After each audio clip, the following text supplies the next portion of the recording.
보르네오 섬 남부 쿠마이 강이 바다로 흘러드는 지점엔 하루에 2번씩 물이 차올랐다 빠지는 조간대가 있다. 조간대란 바닷물이 들어올 때는 물속이 되지만 물이 빠지면 땅으로 드러나는 바다와 육지의 경계 같은 곳이다. 그곳에는 특별한 숲이 있다. 바닷물 속에서도 진흙 위에서도 자라나는 맹그로브 나무들. 그 뿌리는 흙 속에 묻히지 않는다. 대신 마치 숨을 쉬기 위해 내민 손처럼 진흙 위로, 물 위로 공기뿌리를 뻗어올린다. 이 나무들은 매일 2번씩 잠기고 다시 드러난다. 미물 때는 짠물이 가지 끝까지 차오르고 썰물이 되면 뿌리들이 다시 세상을 향해 고개를 든다. 공기뿌리에는 아주 작은 구멍들이 있다. 그 구멍으로 바깥의 산소를 들이마시고 물이 덮일 때는 내부의 통로로 공기를 저장한다. 즉, 이 나무들은 스스로 호흡할 줄 아는 생명체다. 물 속에서도 땅 위에서도 살아남기 위해 오랜 세월 그렇게 지나해왔다. 그래서 현지인들은 이 숲을 숨쉬는 숲이라 불러왔다. 그리고 오래전부터 이렇게 말한다. 그 숨만 숨을 쉬는 게 아니라 그 안에 무언가가 함께 숨을 쉰다고.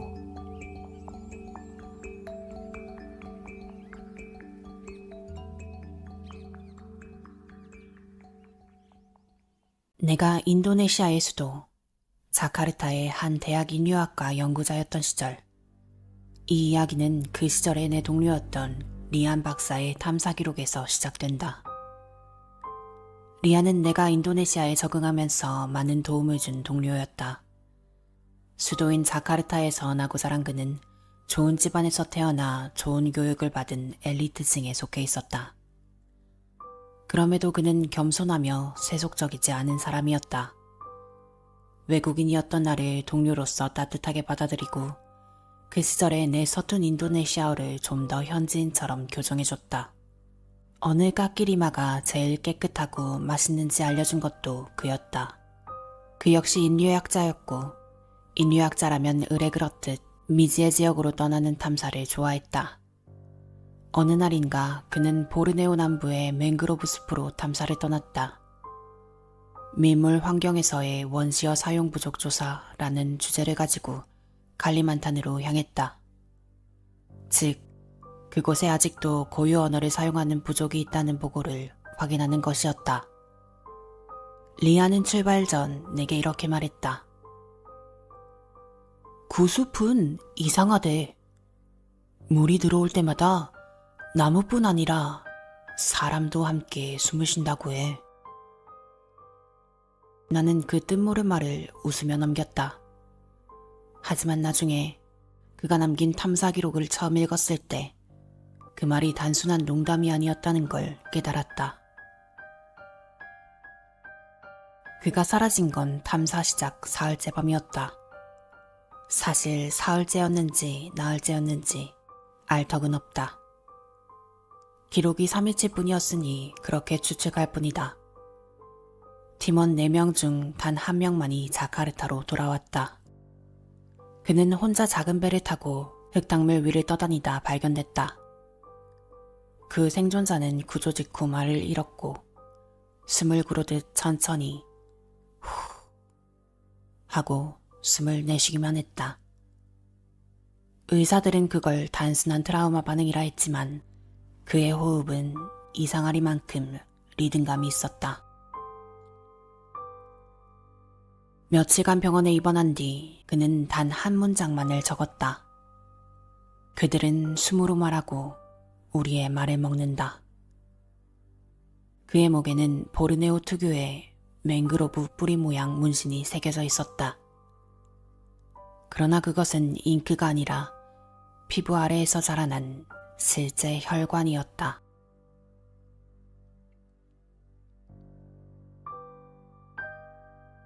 내가 그 탐사 기록과 녹음기를 손에 넣게 된 것은 살아남은 대원이 실종된 직후였다. 그는 병원에서 태어나자마자 행방이 묘연해졌다. 그것으로 리안의 행방은 지금까지도 알 길이 없다. 단 한 명의 구조자가 단서도 남기지 않은 채 사라져버렸다. 목격자도 증거도 없이 망연자실에 있던 나는 그의 마지막 기록에 대해서 생각하고 있었다. 남아있던 기록물은 모두 대학의 자료실에 보관되어 있었다. 단 한 권의 야외 필드 노트와 현장에서 회수된 녹음기 한 대뿐이었지만 나는 그것들을 가지고 사무실로 돌아왔다. 리안의 노트는 습기 때문에 가장자리가 들러붙어 있었다. 페이지를 넘길 때마다 곰팡이 냄새와 함께 검게 번진 잉크 자국이 손끝에 묻었다. 그는 날짜 대신 단순히 데이 1, 데이 2처럼 메모를 남겼다. 대부분은 식물 채집 위주나 좋은 기록이었지만 데이 3, 그 페이지부터 글씨가 바뀌었다. 흐트러지고 눌린 필체. 그 안에는 이렇게 적혀 있었다. 다음날 숲 안쪽에서 젊은 여인 하나가 나타났다. 피부는 회색빛이었고 눈동자가 탁했다. 그녀는 말 대신 입술을 닫은 채 숨을 내쉬었다. 하, 호. 이상하게도 그 소리가 사람의 말처럼 들렸다.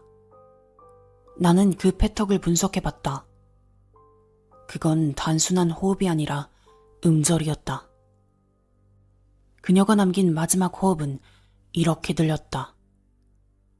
라푸, 숭. 무슨 말이냐고 묻기 전에 여인은 물속으로 걸어 들어가 사라졌다. 물결은 일어나지 않았다. 나는 그 문장을 여러 번 읽었다. 처음엔 리안이 정신적으로 불안정했던 걸까 생각했다. 하지만 다음 페이지에는 패턴 기록 시도, 소리 구조 분석 같은 기술적 메모가 이어져 있었다. 그는 정말로 그 숨소리를 언어로 분석하려고 했던 것이다. 그런데 페이지의 끝부분에는 검은 잉크가 손으로 문질러진 듯 번져 있었고 거기엔 단 하나의 낙서만 남아 있었다. 숨이 문장으로 변한다. 나는 탐사 기록이 담긴 노트를 한쪽으로 치워두고 녹음기를 컴퓨터에 연결했다. 녹음 파일은 대부분 손상되어 있었지만 폴더 하나가 아직 남아 있었다. 폴더 이름은 대문자 알파벳으로 울라팟이라고 적혀 있었다. 파일을 열자 이것 또한 큰 도움이 되지 않을 것임을 나는 직감했다. 그 파일은 열릴 때마다 분석이 화면에 이상한 현상이 나타났다.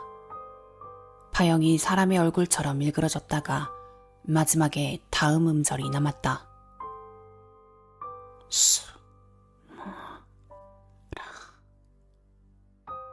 알아본 바 이상하게도 그 단어는 인도네시아어에도 알려진 다야거에도 존재하지 않았다.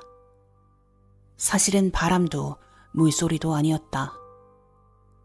숨소리였다. 리안이 남긴 마지막 기록 파일이 복원된 것은 아주 오랜 시간이 지난 후였다.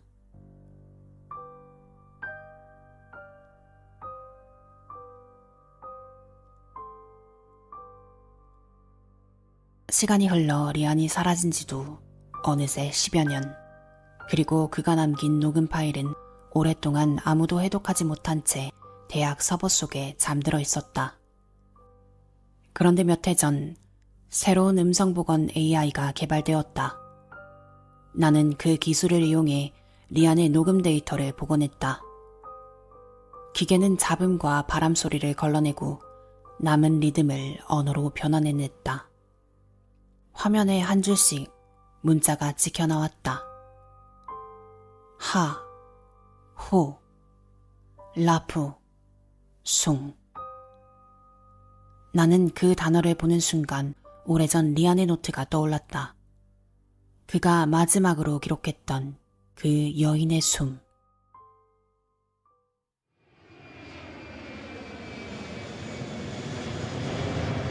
며칠 뒤 나는 비행기를 타고 보르네오로 향하고 있었다.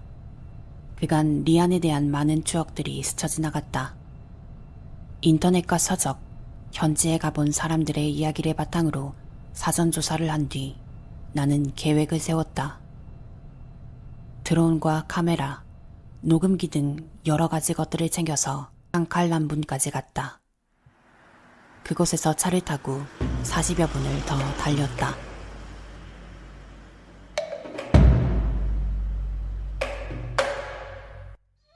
맹그로브 숲의 입구라고 할 만한 작은 항구 도시 구마이. 인도네시아어는 곧잘 하는 나도 다약어는 알아들을 수 없어서 그곳에서 가이드인 와얀을 고용했다. 와얀은 쿠마이에 살았지만 다약어를 쓰는 가정에서 자랐다. 성인이 된 당시엔 구마이로부터 관광객을 이끌고 맹그로브 숲으로 향하는 통역 및 가이드를 막 시작한 새내기였다. 그는 인도네시아 특유의 수줍고 예의 바르지만 쾌활한 성격의 사내였다. 그는 인도네시아어는 당연하고 영어도 어느 정도 할 수 있었다. 여느 젊은이들과 다름없이 스마트폰이나 카메라도 잘 다뤘다. 그는 일반 관광객이 다닐 만한 코스가 아닌 더 깊은 맹그로브 숲으로 들어가려는 나를 이상하게 보지 않았다. 내가 옛 동료의 흔적을 찾으러 왔다고 말하자 꼭 찾을 수 있었으면 좋겠다고 활짝 웃으며 대답했다. 배를 빌릴 수 있나요? 내가 묻자 와얀이 고개를 저었다. 이곳의 물길은 매번 달라요. 배는 사람과 함께 빌려야 합니다. 잠시 후 항구의 한쪽 끝에서 검은 피부의 노인이 나타났다. 그는 아무 말 없이 나를 훑어보더니 배에 밧줄을 풀었다. 이분이 선장님이에요. 와얀이 낮게 말했다. 오늘 우리를 숲으로 데려가 줄 겁니다. 우리는 클로톡이라는 디젤 엔진이 달린 작은 전통 목선을 타고 숲 안쪽으로 향했다. 그날의 목적지는 국립공원 서쪽 경계선 인근의 어부 정착촌. 보트로 한두 시간 남짓한 거리를 가면 맹그로브 수로 깊숙한 지역 어부들의 마을이 나온다. 선장은 그곳에 산다고 했다. 배가 출발하면서 바로 강의 색이 바뀌기 시작했다. 도시 근처는 탁한 갈색인데 하류로 갈수록 짠내와 진흙 냄새, 그리고 점점 조용해지는 바람소리가 섞여들었다. 이 구간부터는 휴대폰 신호도 잡히지 않았다. 양옆으로 맹그로브 숲이 점점 다가왔다. 뿌리와 가지가 서로 얽혀 하늘을 가리자 머리 위는 터널처럼 어두워졌다. 나뭇잎 사이로 빛이 깜빡이며 흘러들었고 엔진 소리 외에는 아무것도 들리지 않았다.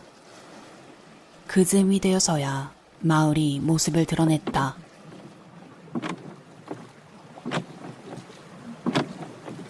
마을은 물 위에 떠 있었다. 나무다리들이 삐걱대며 서로를 이어주고 있었지만 발을 디딜 때마다 아래로 작은 파문이 둥글게 번졌다. 집들은 모두 기둥 위에 세워져 있었고 그 사이로 탁한 물결이 숨을 쉬듯 오르내렸다. 보트가 다리 끝에 닿자 와얀이 먼저 내렸다. 물결이 퍼지며 나무다리가 흔들렸다. 내가 한 발을 내딛는 순간 발밑에 판자가 삐걱이며 낮게 울었다. 그 소리가 수면 아래로 번져갔다. 그리고 고개를 든 내 시야에는 아이들이 있었다. 5명쯤 맨발로 다리 위에 서 있었다. 그들은 아무 말도 하지 않았다. 검은 눈동자만 깜빡이며 우리의 얼굴과 짐가방, 그리고 보트를 번갈아 바라봤다. 슬라마 소레. 와얀이 인도네시아어로 인사했다. 그중 나이 많은 여자아이가 잠시 망설이다가 작게 대답했다. 소레. 와얀이 고개를 숙이며 속삭였다. 여기 사람들은 인도네시아어보다 다약어를 더 많이 씁니다. 괜찮아요. 인사는 받은 거예요. 아이들은 하나둘 다리 아래의 좁은 반짝길로 내려갔다. 아마 자기 집으로 돌아가는 길일 것이다. 그들이 지나간 자리에는 작은 파문이 천천히 번져갔다. 마치 발소리 대신 물이 그들의 자취를 남긴 듯했다. 와얀이 내게 손짓했다. 이쪽이에요. 오늘은 선장님 댁에서 묵게 될 겁니다.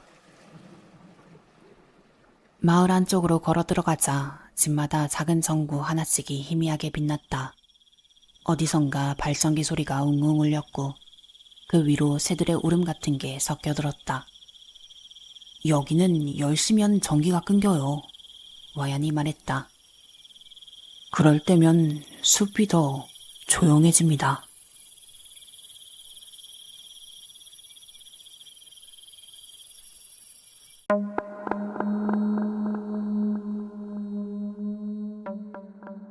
와얀을 따라 선장의 집으로 들어섰을 땐 아이들이 외지인이 왔다고 전한 것인지 온 동네 사람들이 그 집에 모여 있는 것 같았다. 온 동네라고 해봐야 집은 몇 채 안 되는 마을이었기에 그 안에 있는 어른들은 열 몇 명 정도였다. 그들은 호기심 어린 표정으로 우리를 바라보았다. 간단히 인사를 하자 선장의 아내로 보이는 여자가 설탕을 가득 탄 홍차와 바나나 튀김을 내왔다. 와얀이 웃으며 대학에서 온 학자라고 나를 소개하자 사람들의 호기심 어린 시선은 한층 더 밝아졌다. 호의적인 분위기에 나는 그동안 궁금했던 것을 그들에게 물었다. 여기서 라푸숭이라는 말을 들어본 적이 있나요? 나는 메모를 보여주며 말했다. 와얀은 마을 사람들에게 내 질문을 통역했다. 그들은 서로를 바라보다가 고개를 저었다. 모르는 단어라는 듯 했다. 그럼 이런 소리 말이에요. 나는 휴대폰을 꺼내 복원된 녹음을 흉내냈다.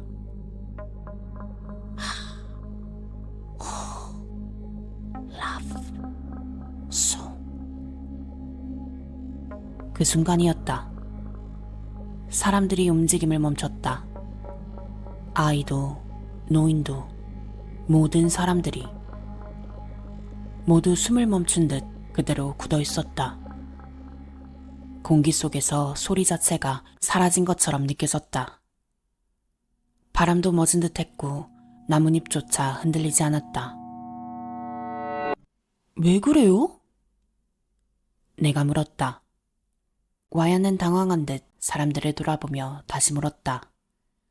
그런데 그 누구도 대답하지 않았다. 순식간에 분위기가 싸해지고 어색한 침묵이 돌았다. 그러다 누군가 말을 돌리는가 싶더니 하나둘씩 자리를 뜨려고 했다. 마을 사람들은 서둘러 집으로 돌아갔다. 모두가 말을 아꼈고 눈을 마주치지 않았다. 나는 이상한 답답함을 느꼈다. 공기가 눅눅했고 벽 너머에서 끈적한 바람이 들락거렸다. 선장이 우리에게 내준 방에서 와얀은 창문을 열며 웃었다. 이 동네는 밤이 되면 바람이 끊겨요. 그래서 다들 밖에서 담배를 피워요.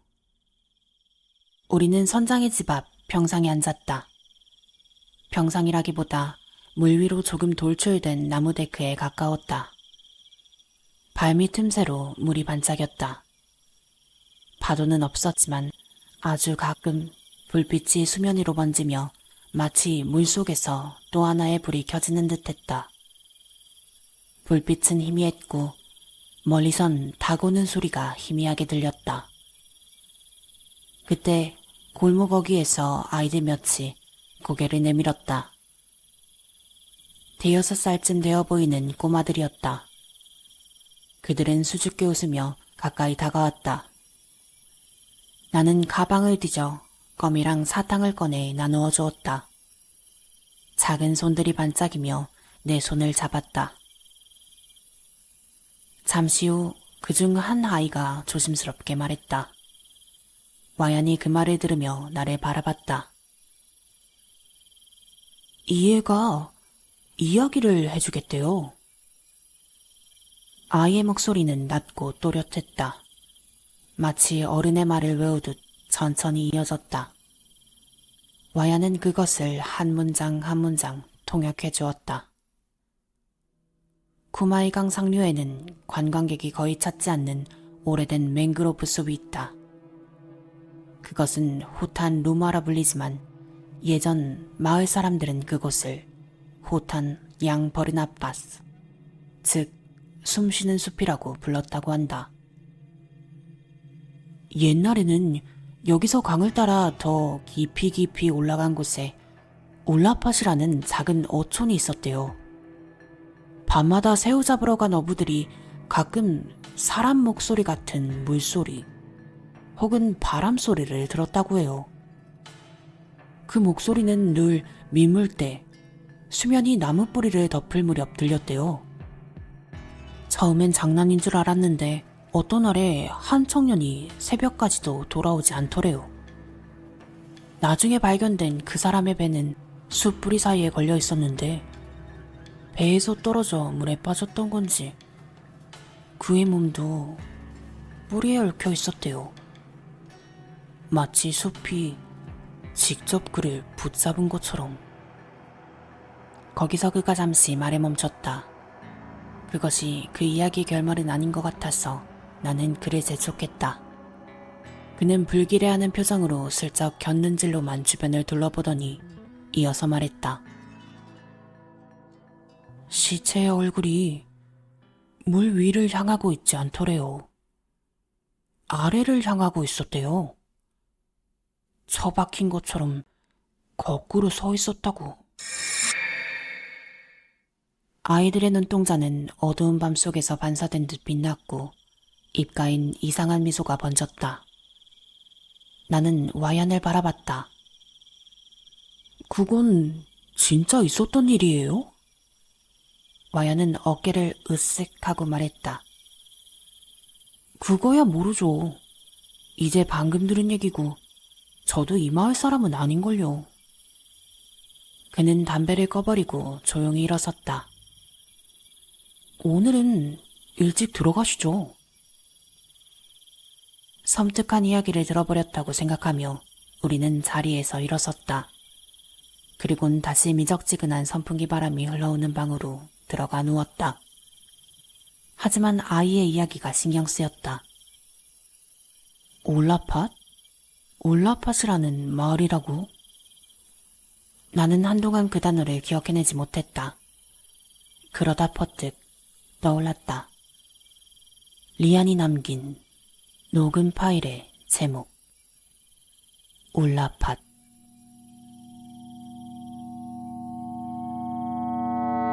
우리는 그 다음날 전설 속 맹그로브 숲으로 향했다. 선장은 우리를 그곳으로 안내해주지 않으려고 했지만 그 근처까지만 갔다가 바로 되돌아오는 조건으로 간신히 설득할 수 있었다. 둘러앉아 아침을 먹다가 내가 올라팟이란 단어를 꺼내들었을 때 선장은 생각에 잠긴 표정으로 담배를 피우다 나지막히 말했다. 그것을 영문도 모르고 갸웃거리던 와연이 밥알을 삼키며 동역해줬다. 쿠마이강 하류의 작은 수로 안에 있는 기록되지 않은 어촌. 지도에도 표시되지 않은 마을이 있었다. 이 마을에서부터도 배를 타고 3시간을 들어가야 한다. 민물 때는 물길이 끊기고 썰물 때만 간신히 드러난다. 배가 숲 안으로 들어가면 바람 소리가 변한다. 꼭 사람의 말처럼 들린다. 거기가 그 숲의 시작점이다. 선장은 팩 깊숙이 담배를 한 모금 빨더니 마지막 말을 뱉었다. 절대 깊은 곳까진 가지 않는다. 그곳은 밀물대, 숨이 뒤집히는 곳이기 때문이다. 그 이후로는 그곳에 도착할 때까지 선장은 한마디도 내뱉지 않았다.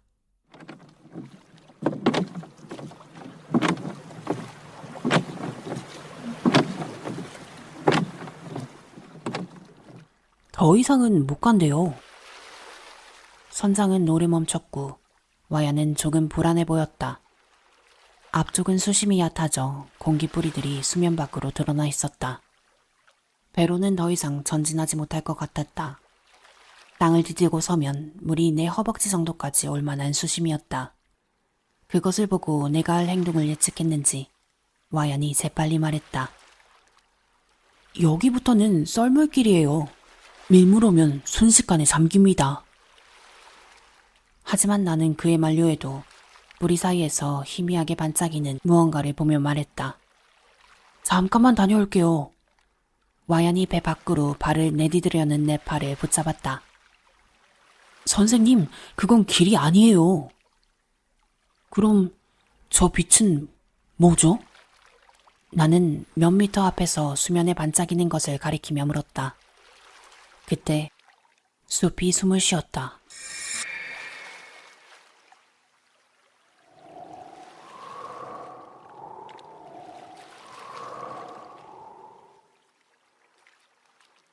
그건 바람이 아니라 땅 아래에서 들려오는 소리였다. 나는 그 작디 작은 소리를 듣고 화들짝 놀라 그대로 주저앉았다. 와야는 그런 나를 일으켜 세웠다. 방금 들었어요? 놀란 눈으로 묻는 내게 선장이 뭐라고 중얼거렸다. 와얀이 말했다. 그건 뿌리에서 공기가 올라오는 거예요. 빛에 반사되어 반짝거리고 기포가 터지면서 소리가 나는 거죠. 나는 푹 한숨을 쉬었다. 겨우 마음을 진정시키고 있는데 기분이 이상했다. 리안이 들은 것은 기포 소리였을까? 그것을 말이라고 착각했던 건 아닐까 생각하며 나는 바로 그것이 선장이 말한 숲의 시작점임을 깨달았다. 이곳에서 나타난 그 여자는 뭐였을까? 실종된 대원들은 여기서 대체 무슨 일을 겪은 거지? 한동안 말없이 망연자실해 있다가 나는 스스로 내가 해야 할 일을 일깨웠다. 우리는 배 위에서 드론을 띄우고 카메라를 설치했다. 내가 사용법을 알려주니 와야는 서툴지만 이내 곧잘 드론을 조종하게 되었다. 엄청나게 비싼 장비라는 것을 들은 후에는 조금 소심해진 것 같았지만 그래도 맹그로브 숲 위로 천천히 드론을 몰며 구석구석을 뒤졌다. 나무에 부딪힐까봐 너무 가까이 갈 수는 없었지만 그는 그것만으로도 신기하고 즐거워 보였다. 그러는 동안 나는 카메라를 나무 뿌리 쪽으로 향하게 조절하고 최대한 주민한 채 그것을 바라봤다. 그러면서 리안과 실종된 대원들에 대한 생각을 멈출 수 없었다. 그렇게 한동안 멍하니 카메라를 쳐다보던 나는 이상한 것을 발견했다. 처음에는 내가 생각에 잠겨있는 사이 카메라 각도가 틀어진 줄 알았다. 뿌리의 모양이 달라져 있었기 때문이다. 하지만 계속 바라보고 있자 나무 뿌리들이 서서히 꿈틀거렸다. 바람이 거의 없었는데 그 뿌리들이 진흙 위에서 느리게, 아주 느리게 움직였다. 마치 무언가를 더 깊이 감싸 안으려는 듯한 동작이었다. 나는 카메라를 조금 움직여 뿌리의 끝부분을 관찰했다.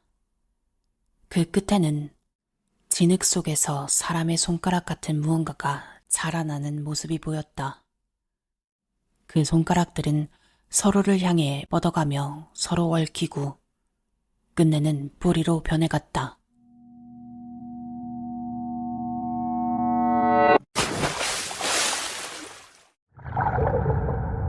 사고는 사소했다. 카메라에서 눈을 떼고 직접 뿌리를 들여다보려고 배 밖으로 몸을 내밀었던 나는 그대로 진흙에 빠졌다. 잠깐의 일이라고 생각했는데 몸이 이상하게 무거웠다. 숨을 쉬기가 힘들었다. 마치 진흙이 내 폐 안으로 밀려드는 듯했다. 눈을 떴을 땐 쿠마이로 돌아와 있었다.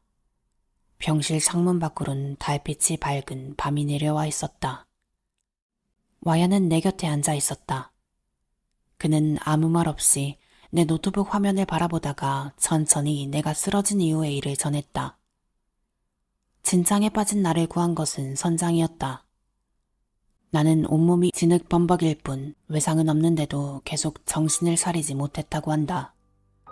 서둘러 쿠마이로 돌아오는 몇 시간 동안에도 나는 의식이 없었다.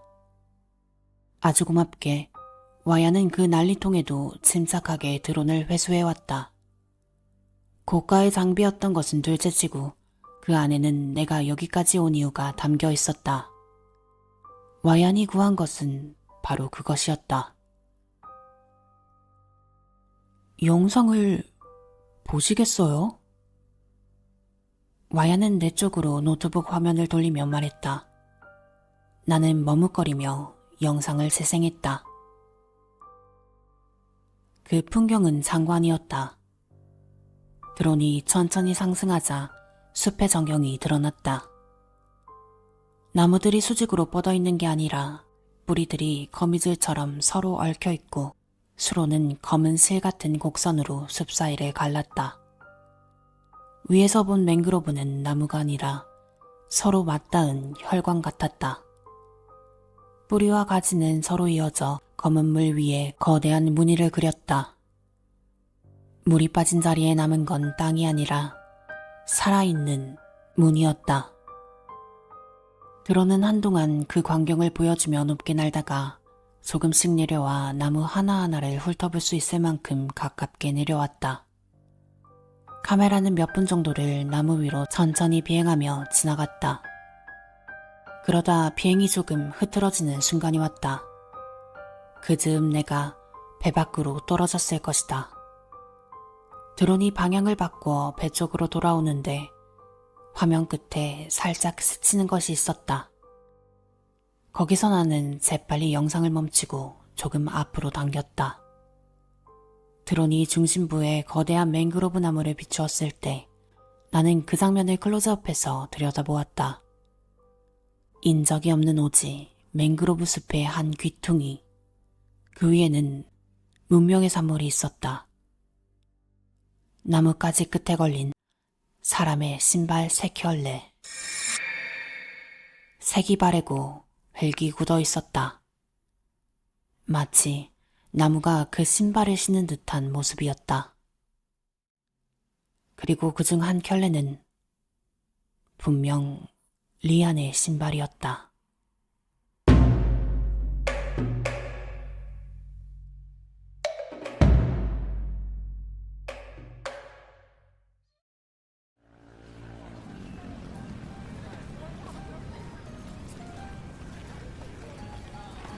그 후 나는 인도네시아에서의 생활을 정리한 후 고향인 시애틀로 돌아왔다.